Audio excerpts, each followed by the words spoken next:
Dios le bendiga, amigos y hermanos. Por la gracia de Dios nos encontramos en otro espacio. Más cerca estoy.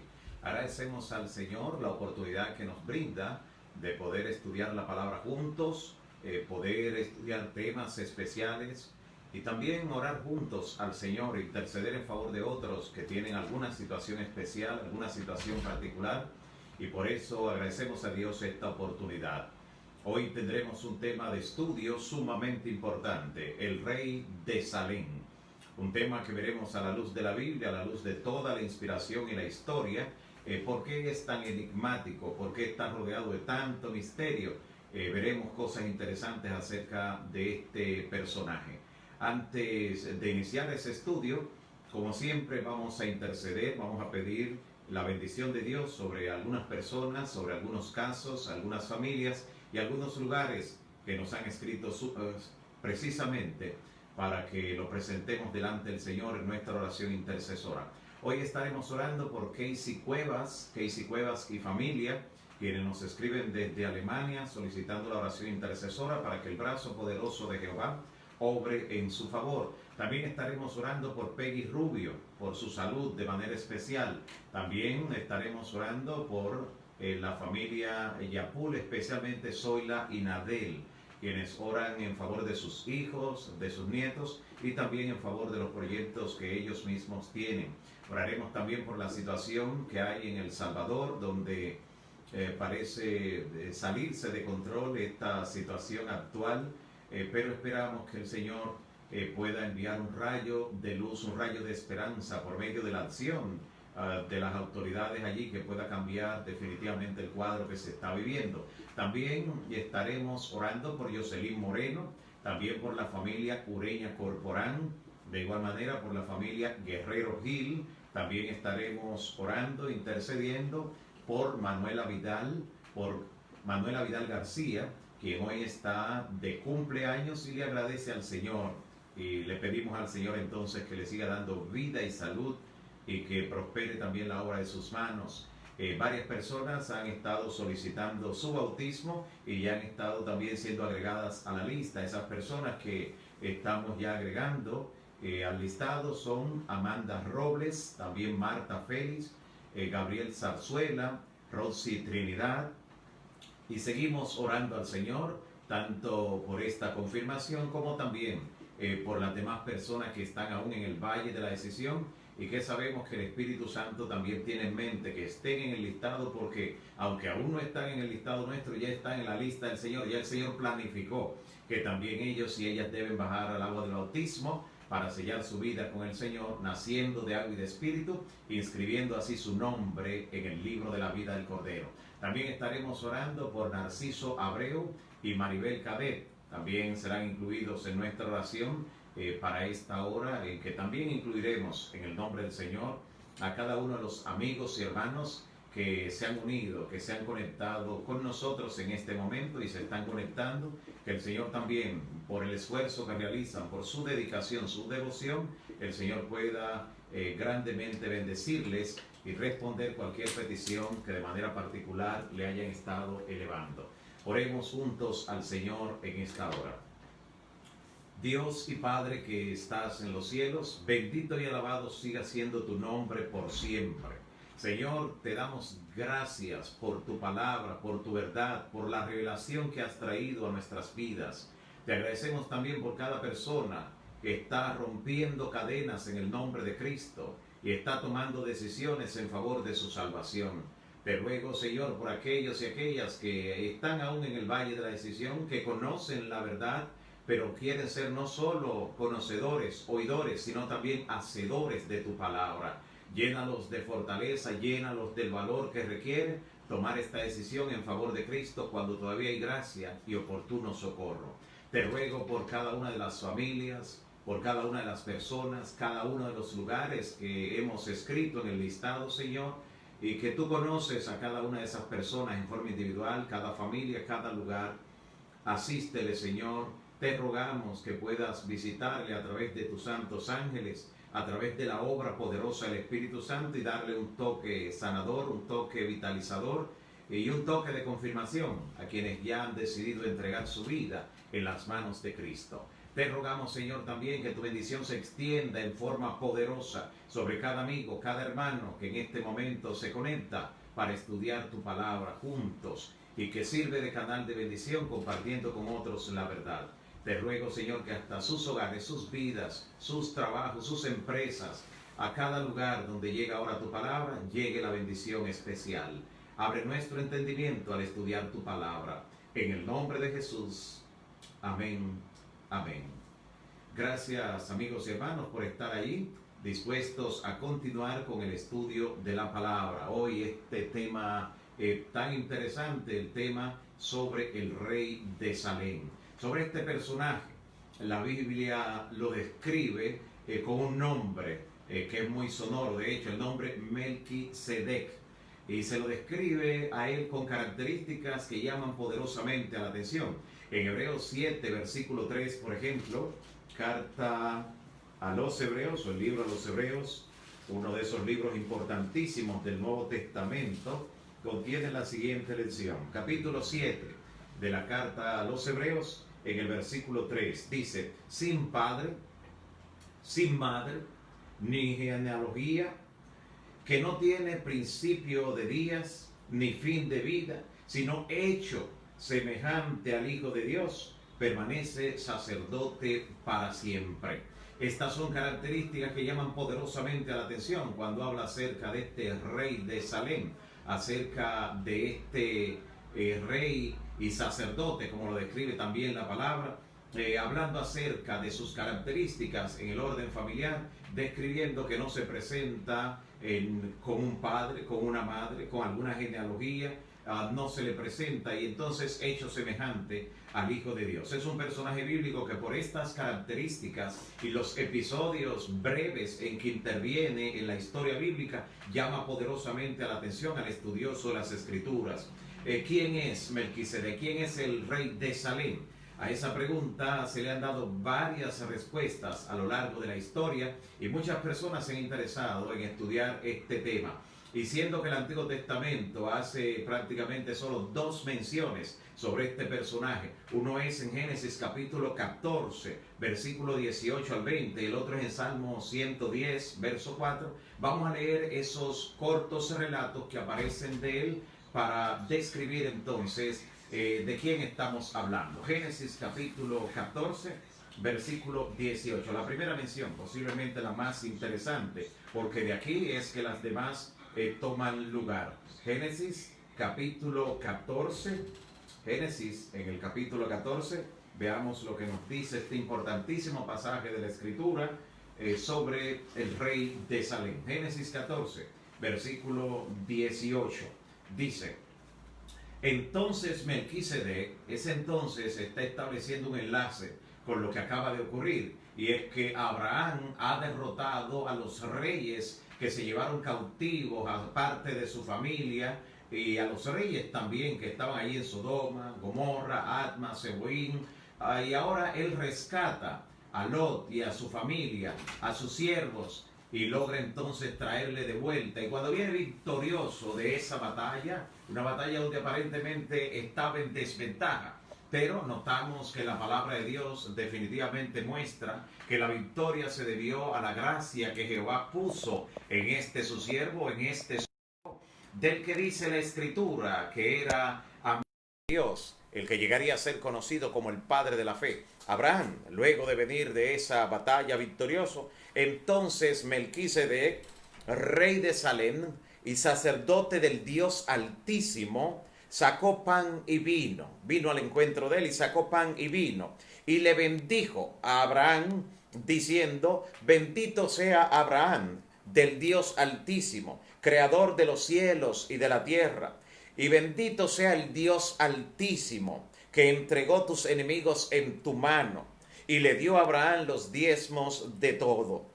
Y allí comienza a describir entonces el agradecimiento, la actitud de los reyes de Sodoma, de Gomorra, que hasta el momento todavía estaban bajo la gracia, estaban con oportunidades, estaban mirando el poder de Dios, del verdadero Dios, obrar en la vida de sus hijos. cómo obró a través de Abraham, libertando de manera especial a Lot, a su familia, pero todas las demás familias también que eran llevadas cautivas desde Sodoma. Con esta premisa en mente, debemos entender por qué luego Dios no ve pertinente dar algún tipo de excusa a los moradores de Sodoma de ignorar los preceptos divinos, la verdad de Dios, el poder del Altísimo, que además de toda esta evidencia de su poder, de su liberación, pues también le envió el mensaje de que las ciudades de la llanura iban a ser destruidas por causa de su impiedad, y ellos no se arrepintieron, pero tenían evidencias de sobra del poder que Dios había manifestado. Así que aquí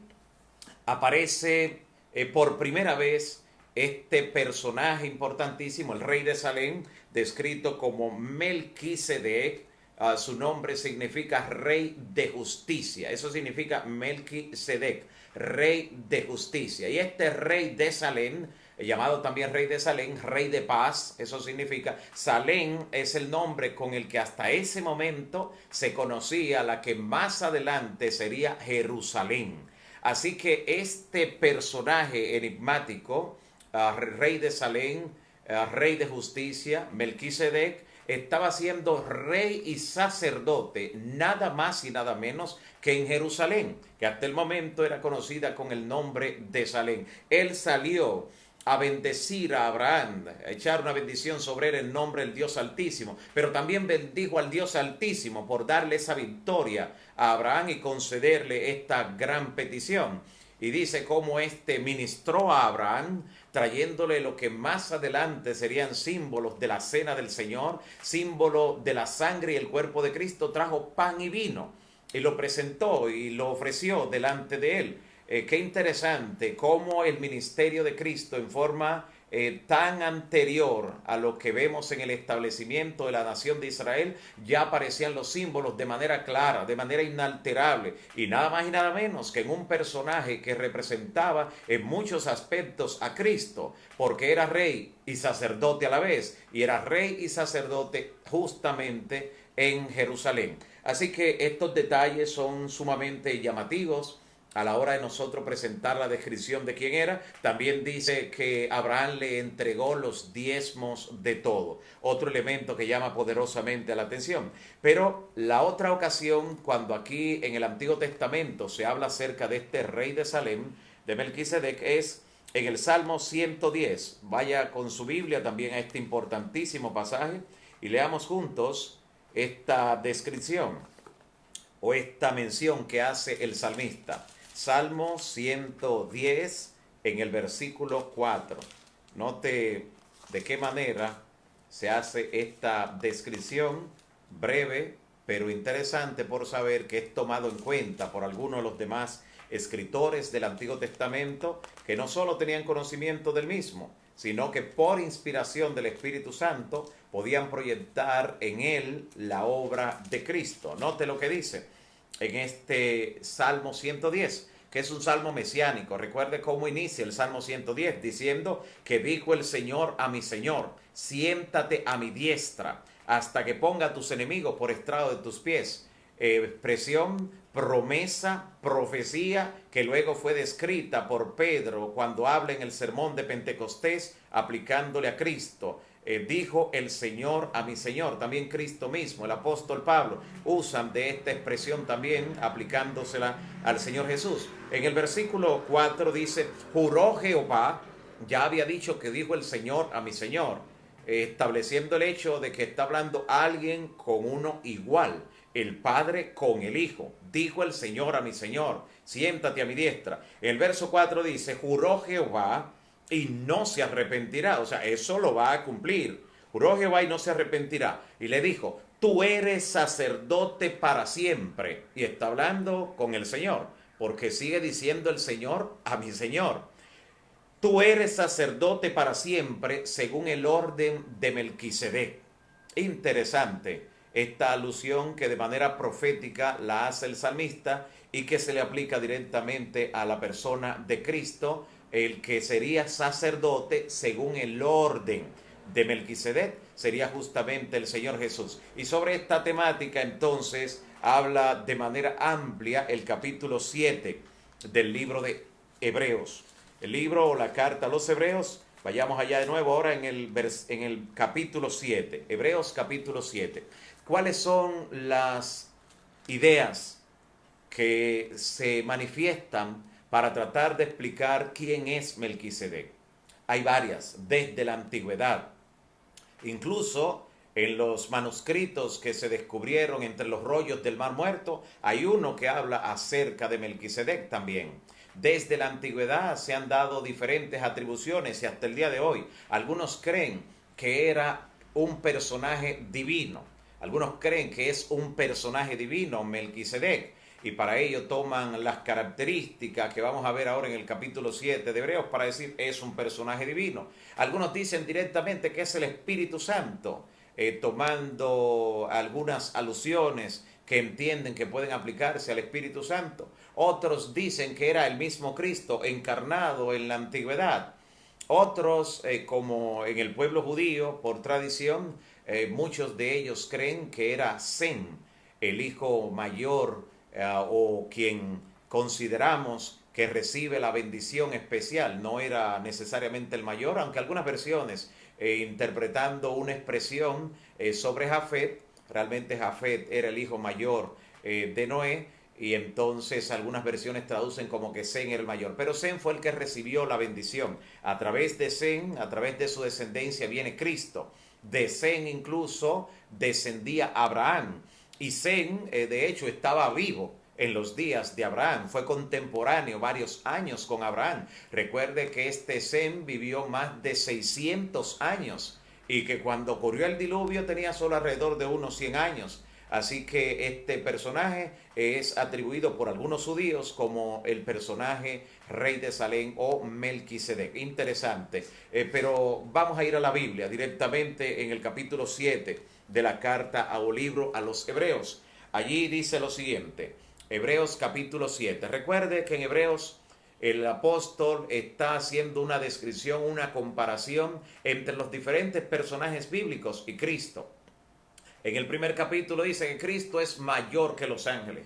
Luego describe que Cristo es mayor que Moisés. Ahora va a describir que su sacerdocio es mayor que el sacerdocio que se había instaurado mediante el tabernáculo, el templo en los días de Moisés, que el sacerdocio levítico, que el de Cristo es mayor. O sea, haciendo comparaciones interesantes aquí, destacando la persona de Cristo. Y llega al capítulo 7, donde dice en el versículo 1, porque este Melquisedec, rey de Salem, sacerdote del Dios Altísimo, que salió a recibir a Abraham, que volvía de la derrota de los reyes, y le bendijo, a quien asimismo Abraham le entregó los diezmos de todo, cuyo nombre significa primeramente rey de justicia, y también rey de Salem, que es rey de paz. Salem es paz.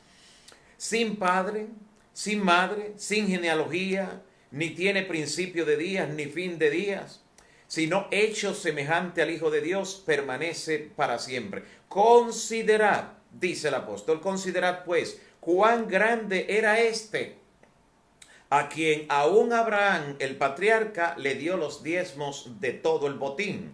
Ciertamente, los que de entre los hijos de Leví reciben el sacerdocio tienen mandamiento de tomar del pueblo los diezmos según la ley, es decir, de sus hermanos, aunque estos también hayan salido de los lomos de Abraham. Pero aquel, otra vez hablando de este rey de Salem, aquel cuya genealogía no es contada de entre ellos, tomó de Abraham los diezmos y bendijo al que tenía las promesas. Y sin discusión alguna, el menor es bendecido por el mayor. Y aquí ciertamente reciben los diezmos hombres mortales. Es interesante la descripción que está presentando aquí en la palabra, pero note algunos detalles que queremos nosotros destacar en este sentido. Uno de los detalles importantes donde vemos que no es un personaje divino como algunos intentan atribuirle y han hecho descripciones, comparaciones y hasta queriendo interpretar alguna frase del espíritu de profecía, queriendo traspolar entonces la enseñanza y decir que sí, que era un personaje divino y decir que era el Espíritu Santo, por ejemplo, es lo siguiente. En el capítulo 7 de Hebreos, en el versículo 3, donde volvemos a leer, dice, sin padre, sin madre, sin genealogía, que ni tiene principio de días ni fin de vida, sino hecho semejante al Hijo de Dios. Esa expresión, hecho semejante al Hijo de Dios. O sea, hay una intención en la Escritura de no presentar la genealogía de Melquisedec, de dejarla justamente así, rodeada de misterio, no porque no la tenga, sino para hacerlo semejante al Hijo de Dios. Note, no dice que era igual.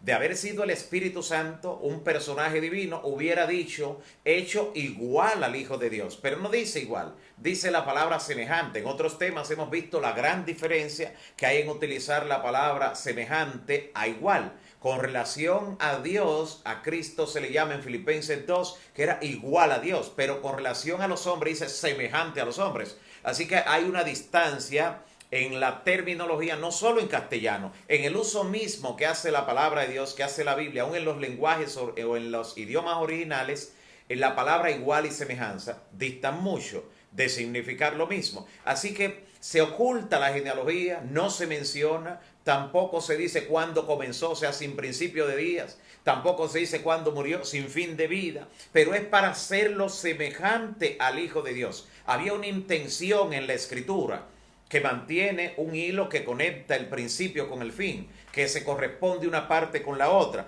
para hacerlo semejante al Hijo de Dios, quien es el que permanece como sacerdote para siempre. Se le hace de esta manera al ocultar entonces su principio y su fin. Pero mire cómo dice en el versículo 4, otro detallito, otra palabra pequeñita que da a entender claramente que no es un personaje divino. Dice, considera pues cuán grande era este. No dice cuán grande es este.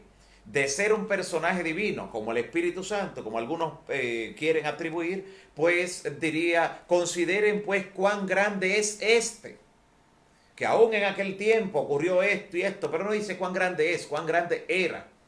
Realmente es un personaje que llama poderosamente a la atención, pero no está hablando sobre un personaje divino. Y hemos visto que es hecho semejante al Hijo de Dios, por eso de manera intencional las Escrituras no presentan su genealogía, no porque no la posea, porque la tuvo realmente, fue un personaje real, rey de Salem, sacerdote del Dios Altísimo. Encontramos también en el libro del Éxodo que aparece otro sacerdote, lo que da a entender que efectivamente en otros pueblos que eran cercanos, allí en el oriente, con el levantamiento de Israel como nación, había conocimiento del Altísimo y habían personas que servían a Dios. Y se presentan personajes que servían a Dios incluso como sacerdotes. No solo es el caso de Melquisedec, veamos otro personaje interesante que encontramos en Éxodo capítulo 2. ¿Sabe de quién está hablando? Está hablando acerca del suegro de Moisés, de Jetro o Reuel, como también le llama la Escritura. Y miren lo que dice en Éxodo, antes de retornar allí, Éxodo capítulo 2, desde el versículo 16. Esto habla del momento cuando Moisés salió huyendo, luego de que se descubriera que mató a un egipcio. Él tuvo que huir, huyó al desierto. Y en el desierto, pues el Señor había preparado todo. Claro, Moisés tenía que hacer la parte que debía desempeñar para encontrarse con el lugar donde recibiría refugio. Era en la casa de este sacerdote. No era un sacerdote pagano. La misma inspiración corrobora en el libro Patriarcas y Profetas que era un sacerdote de Dios, del Dios alto, del Dios altísimo. Este Reuel o este Jetro, como se le llama al suegro de Moisés. Mire lo que dice en el versículo 16 de Éxodo capítulo 2. Dice, y estando sentado junto al pozo, 7 hijas que tenía el sacerdote de Madián vinieron a sacar agua para llenar las pilas y dar de beber a las ovejas de su padre. Mas los pastores de aquel lugar vinieron y las echaron de allí, menospreciaron. Entonces Moisés se levantó y las defendió y le dio de beber a sus ovejas. Imagínense cuán imponente era la presencia de este Moisés, qué carácter tenía. que pudo disipar a los pastores, está hablando en plural, habían varios, y él solo pudo imponer allí la autoridad, el respeto, para que no se cometiera esa injusticia contra estas 7 hijas de Reuel o Jetro, como se le llama a su suegro, del cual dice que era sacerdote de Madián. Y repito, la inspiración corrobora en el libro Patriarcas y Profetas que definitivamente era un sacerdote que representaba allí a Jehová, no era un sacerdote pagano. Interesante ese hecho. Esto nos hace ver que aunque Melquisedec, rey de Salem y sacerdote del Dios Altísimo, aparece en una forma sorpresiva, breve, rodeado de misterio, que no se presenta su genealogía, ni su principio, ni su final. Sin embargo, era un personaje real. No es el único que fue sacerdote de alguna localidad especial. Y en el caso de Melquisedec, aquí había una intención en la escritura para destacar su sacerdocio, del cual el de Cristo sería un sacerdocio eterno. Y vean qué interesante, por qué dice la palabra que Él es mayor que aquel a quien estaba dándole la bendición, que Abraham, por el hecho de que Abraham justamente sería el que daría curso a esa descendencia sagrada. De los lomos de Abraham saldría Isaac, de Isaac Jacob, y luego de Jacob sus hijos, entre ellos Leví. Y de Leví saldría la clase sacerdotal que dirigiría en el templo. Pero el solo hecho de que a través de Leví, una tribu que no permaneció perpetuamente, no permaneció para siempre, ni su sacerdocio fue perpetuo tampoco, tuvo un final. Cuando Cristo, muriendo en la cruz, dijo: consumado es.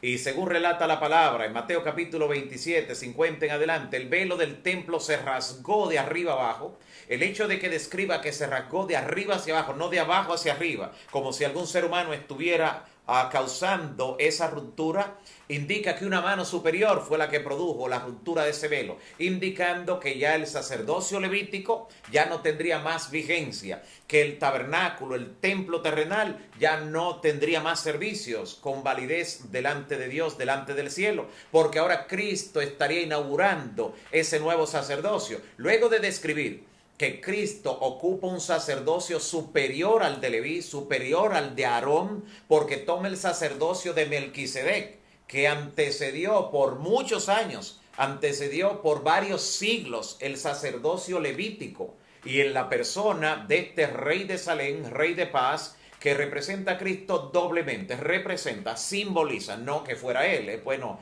entender y destacar esa parte, que representa a Cristo doblemente, por ser rey y por ser sacerdote, una doble función, y por gobernar justamente en Jerusalén, símbolo de la Jerusalén celestial, cuyo papel se destaca en el plan de salvación y sobre todo en el hogar de los redimidos durante un buen tiempo, según lo que presenta la palabra, cuando en el futuro vayamos a la ciudad celestial, a la nueva Jerusalén. Así que este rey de Salem y sacerdote del Dios Altísimo, un hombre que poseyó una cualidad excepcional, que tuvo un privilegio sumamente importante, recibir la comisión de ser la voz de Dios en ese tiempo. Así lo describe también en Mensajes Selectos, tomo 1, la inspiración. Dice que era así, la voz de Dios. Y esa cita es interesante, quiero compartirla, porque esta cita del libro Mensajes Selectos está indicando claramente que no era Cristo.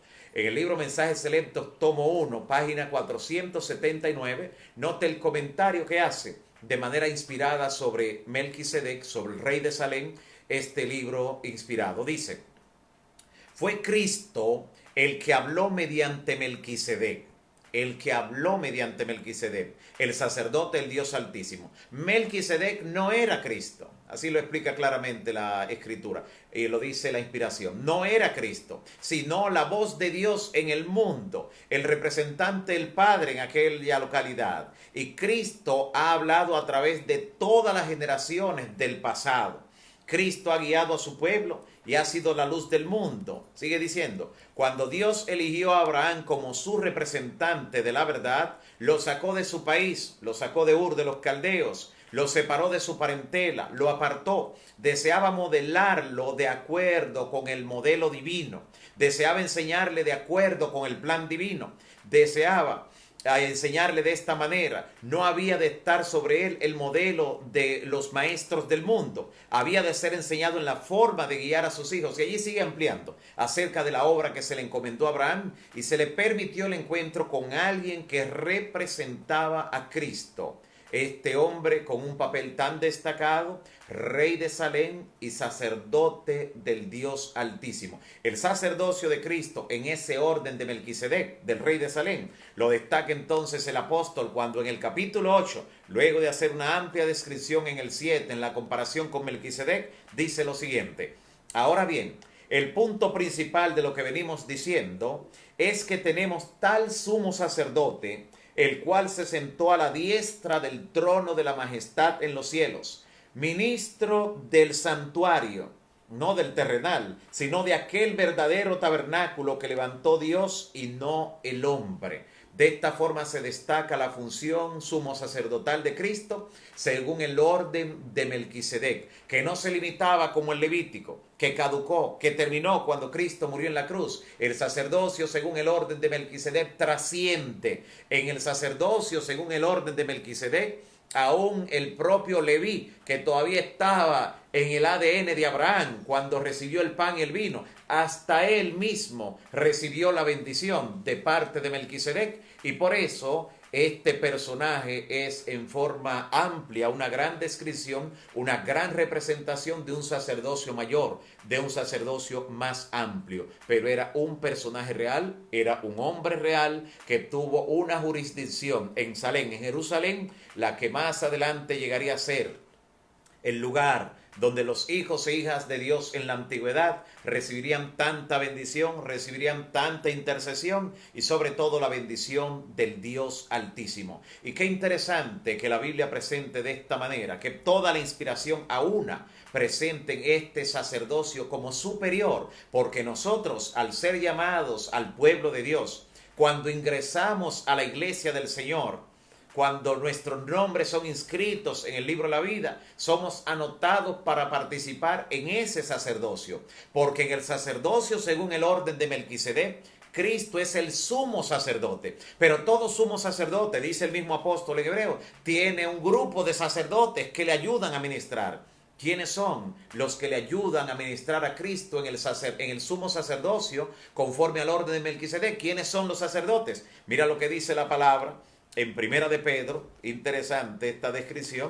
Primera de Pedro, capítulo 2, en el versículo 9. Mira lo que dice, hablando acerca del pueblo de Dios, de la iglesia de Dios en este tiempo. Dice: mas vosotros sois linaje escogido. Oye lo que el apóstol Pedro le dice a la iglesia en Primera de Pedro 2:9.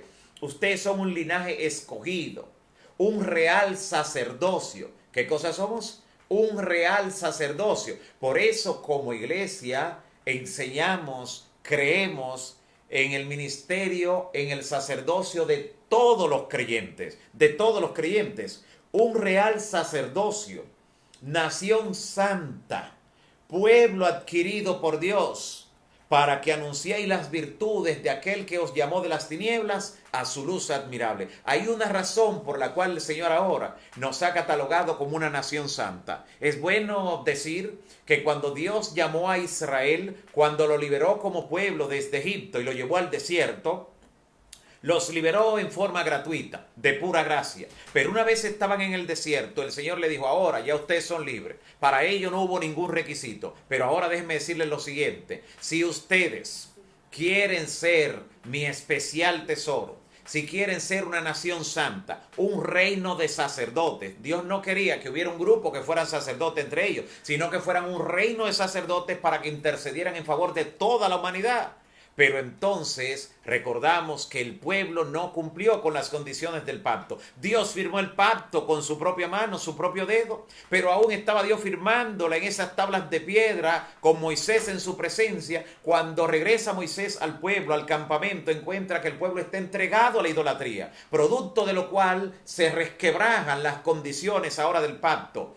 Y cuando Moisés, por orden de Dios, llama, ¿quiénes no habían adorado al becerro de oro? Solo la tribu de Leví había evitado adorar al becerro, y Dios entonces eligió a esa tribu para que intercediera en favor de sus hermanos como sacerdotes. Pero ese no era el plan original, ese fue el plan B. Ahora, mediante Cristo, que tiene un sacerdocio, según el orden de Melquisedec, Dios vuelve cuando ahora entabla el nuevo pacto sobre mejores promesas, y ya la ley no es escrita en tablas de piedra, sino en tablas del corazón. Ahora entonces Dios vuelve al plan original, al plan A. Ahora quiere de nuevo un reino de sacerdotes, gente santa, para que interceda, para que anuncie las virtudes del que los llamó de las tinieblas a su luz admirable. Y Dios por eso nos ha entregado el ministerio de la reconciliación. Y por medio de cada miembro del pueblo de Dios, como ahora Cristo es sumo sacerdote según el orden de Melquisedec, Dios tiene ese grupo aquí en la tierra, todo su pueblo, un reino de sacerdotes, para que reconcilien al mundo con él, sirvan de puente, que es la función sacerdotal, de intermediario. ¿Y qué deben clamar? Mira lo que dice el mismo apóstol Pablo en segunda Corintios capítulo 5. Mira cómo lo presenta la Escritura, la revelación en forma interesante. Y esto nos dice la importancia de por qué como sacerdotes auxiliares del sumo sacerdote según el orden de Melquisedec, el rey de Salem, pero ahora Cristo, mira lo que dice la palabra. Segunda Corintios, capítulo 5, mira lo que dice Segunda Corintios, en el capítulo 5, vamos a leer desde el versículo 18. Esta descripción interesante nos dice por qué somos de ese ministerio sacerdotal parte, todos los que somos parte del pueblo. Por eso dice claramente que somos un real sacerdocio. Dice la palabra, 2 Corintios 5:18, dice, y todo esto, 2 Corintios 5:18, y todo esto procede de Dios, quien nos reconcilió consigo mismo por Cristo y nos dio el ministerio de la reconciliación. Mira cuál es el ministerio que tenemos como parte del pueblo de Dios, el ministerio de la reconciliación. Y explica que Dios estaba en Cristo reconciliando consigo al mundo, no tomándoles en cuenta a los hombres sus pecados, y nos encargó a nosotros la palabra de la reconciliación. Así que somos embajadores en nombre de Cristo. Como si Dios rogase por medio de nosotros, os rogamos en nombre de Cristo, reconciliaos con Dios. Creemos en el sacerdocio de todos los creyentes. Como iglesia es lo que creemos, es lo que predicamos, es lo que enseñamos también. ¿Por qué en el ministerio o sacerdocio de todos los creyentes? Porque todos servimos como auxiliares en el gran sacerdocio donde Cristo es sumo sacerdote ahora en los cielos, según el orden de Melquisedec. ¿Qué privilegio tenemos de seguir y servir al verdadero rey de Salem? No a quien lo ejemplificó o representó en el pasado en forma tan interesante en los días de Abraham, sino quien ahora es sacerdote para siempre, según el orden de Melquisedec, nuestro amado Salvador, nuestro sumo sacerdote, Cristo Jesús. Es posible que alguien se esté preguntando al saber que todos participamos de ese sacerdocio, decir, ¿eso significa que todos entonces somos pastores? No. Todos somos parte de ese ministerio, pero no todos tienen el mismo ministerio. El Espíritu Santo le encomendó a cada uno un ministerio o un don distinto. Unos tienen el ministerio pastoral, otros tienen el ministerio de la sanidad, otros tienen el ministerio de la administración, otros el ministerio de la repartición, según el Espíritu quiso repartir. Así que interesante, todos somos parte del sacerdocio, pero no todos tenemos el mismo ministerio. Todos somos ministros en el pueblo de Dios, pero no todos tienen el ministerio pastoral, pero todos son sacerdotes, juntamente con el sumo sacerdote según el orden de Melquisedec.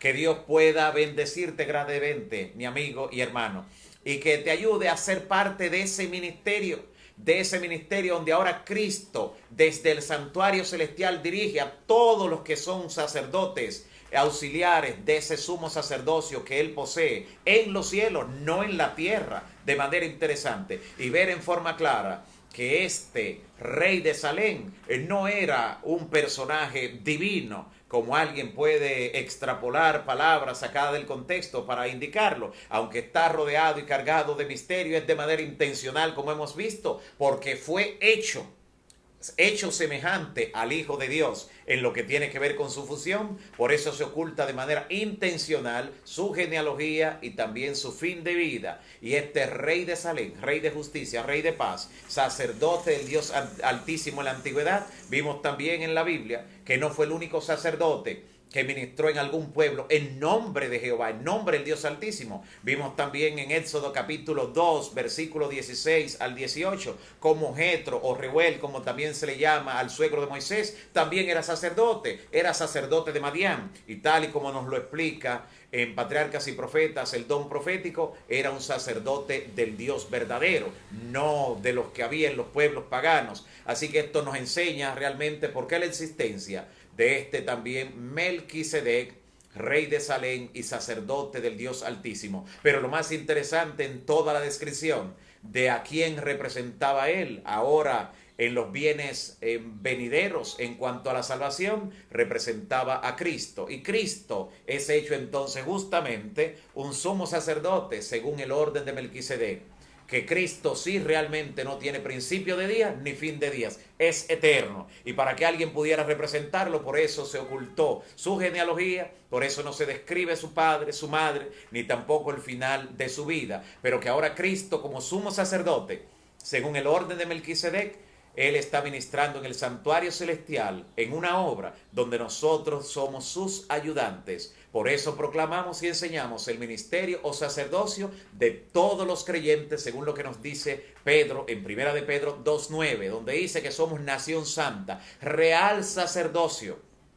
Dios nos llamó de las tinieblas a su luz admirable. Y vimos también mediante el apóstol Pablo en 2 Corintios capítulo 5, versículo 18 hasta el 20, que Dios nos ha entregado el ministerio de la reconciliación como sacerdotes auxiliares del sumo sacerdote Cristo. Según el orden de Melquisedec, debemos interceder en favor de las personas, orar por ellas, presentarle el mensaje, clamarle a Dios en favor de ellos, tanto de amigos, familiares, vecinos, compañeros de estudio, de trabajo. Todo nuestro círculo de influencia está esperando que tú, mi amigo y hermano, intercedas, ruegues delante de Dios por ellos, porque eres parte de ese sacerdocio, y no cualquier sacerdocio, real sacerdocio, para que anuncie las virtudes de aquel que te llamó de las tinieblas a su luz admirable. Pronto estaremos junto con nuestro sumo sacerdote. Pronto esta obra de mediación tendrá su final, habrá concluido la gracia, pero Cristo entonces vendrá a buscar a su pueblo, vendrá a rescatarlo para llevarlos con él por toda la eternidad. Que la bendición del Todopoderoso sea contigo. Que la bendición del Dios Altísimo, a quien le sirvió Melquisedec en la antigüedad, el rey de Salem, también esa bendición repose sobre ti hoy y siempre. Si tu corazón se conmueve al escuchar la palabra y quieres justamente que el Señor te permita ser parte de ese sacerdocio según el orden de Melquisedec para servir de auxiliar en este mundo aquel que ministra en el santuario celestial, queremos que tú entregues tu vida al Señor. Y si eres de aquellos que ya forman parte de ese sacerdocio, que entendiendo la misión que Dios tiene para ti, sigas clamando y diciéndole a las personas que se reconcilien con Dios. Por la gracia de Dios, la lista de bautismo ha continuado ampliándose. Agradecemos a Dios por eso. En la oración que tendremos ahora al final de nuestro estudio, estaremos intercediendo por estas personas de manera especial. El listado se le agregan las siguientes personas: Sol Jiménez, también Amanda Robles, Marta Félix, Gabriel Zarzuela, Rosy Trinidad. Tenemos como personas que ya han decidido entregar su vida a Cristo y nacer de agua y espíritu mediante el bautismo, lavar sus pecados e inscribir su nombre en el libro de la vida. Y pedimos de nuestros hermanos y hermanas que se conectan con nosotros, que oren también por cada uno de ellos, para que la obra que el Señor está haciendo siga ampliándose y para que otros sigan añadiéndose, como dice la Biblia en Hechos capítulo 2, que el Señor añadía cada día a su iglesia los que habrían de ser salvos. Alabado sea el Señor. Vamos a orar también por Arturo Pérez, quien está siendo operado en este momento, para que sea el gran médico divino quien interceda. También por Emilio Domínguez Almonte estaremos orando. Elvira Martínez está pidiendo orar por Alexander y por su salud de manera particular. También oraremos por Yolanda Medina, por Nancy Osoria, también oraremos por su vida espiritual de manera especial, por Maritza Salado y ella está pidiendo la oración por su hijo, además del listado de las personas que ya han decidido entregar su vida a Cristo mediante el bautismo y por los que están en el valle de la decisión, para que Dios lo llene de valor, porque Cristo dijo que los valientes arrebatan el reino de los cielos. Ya estaremos durante esta semana, estaremos anunciando este día en que nos estaremos reuniendo una vez se levante la restricción y comencemos ya a congregarnos de manera especial en el nombre de Cristo. Mañana estaremos a la misma hora estudiando otro importantísimo tema. Así que mañana le esperamos nueva vez al mediodía que nos conectemos en el nombre de Cristo. Oremos al Señor. Padre Santo que estás en los cielos, bendito y alabado sea tu nombre por toda la eternidad. En esta hora, Señor, quiero agradecerte primeramente por el poder que hay en tu palabra, por hacernos parte de ese ministerio, de ese sacerdocio real en el que Cristo ahora es el sumo sacerdote según el orden de Melquisedec. Gracias, Señor. En esta hora te damos por cada persona que ha tomado su decisión en favor de Cristo, por las victorias que tú has logrado en esos corazones y por las grandes cosas que te propones hacer en ellos y en la familia que representan. Te ruego, Señor, que sigas añadiendo a ese listado y a tu iglesia cada día los que han de ser salvos. Te pido, Señor, por las personas, por su salud, por sus familiares, por sus trabajos, sus empleos, también por su condición delicada en que se encuentran algunos, por la vida emocional, por la ansiedad que algunos y algunas tienen, para que tú le asistas y le des la seguridad de que en tu nombre no hay nada que temer, porque en tu nombre son más que vencedores. En tus manos deposito a cada uno de ellos y continuamos, Señor, con este ministerio sagrado que nos has encargado, pidiéndole a cada persona que se reconcilie con Dios cuando aún hay gracia y hay oportunidad. Danos el gozo de encontrarnos nueva vez mañana al mediodía para continuar estudiando tu palabra. En el nombre de Jesús. Amén. Amén. Que Dios te siga bendiciendo.